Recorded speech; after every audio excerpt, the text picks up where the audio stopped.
كابتن، على طاري التدريب، هل تلقيت عروض في الآونة الأخيرة من أندية محلية أو عربية لقيادة الفريق، بحكم أنه أنت اليوم مدرب مميز، مدرب حقق نتائج طيبة، قدت فريق نوروز إلى الدوري الممتاز، والآن نتائج إيجابية في الموسم الماضي والموسم الحالي؟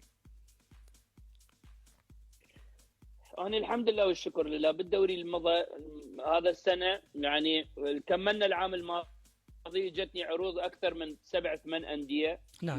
من العراق، من داخل العراق، بغدادية. لكن أنا حكم علاقتي مع إدارة نوروز، حكم علاقتي القوية مع الإخوان بالإدارة، وحكم مكاني وسكني في السليمانية، ما حبيت أغير الأجواء. لأن نجاح المدرب عندما يكون مرتاح في المكان، يقدر يبدع بالمكان، من ياخذ راحته في التدريب. انت تعرف الامور الان في بغداد والمحافظات، كل الادارات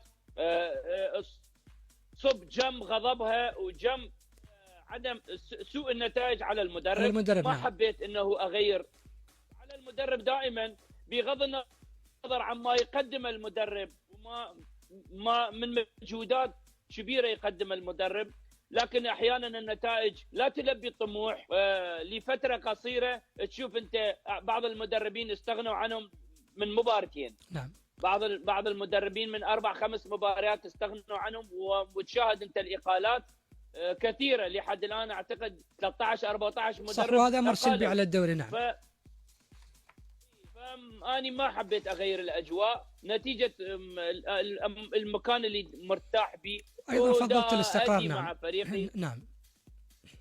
الأمور المادية الثانية ما أفكر بها، الحمد لله والشكر لله. صح، المهم النجاح. نعم.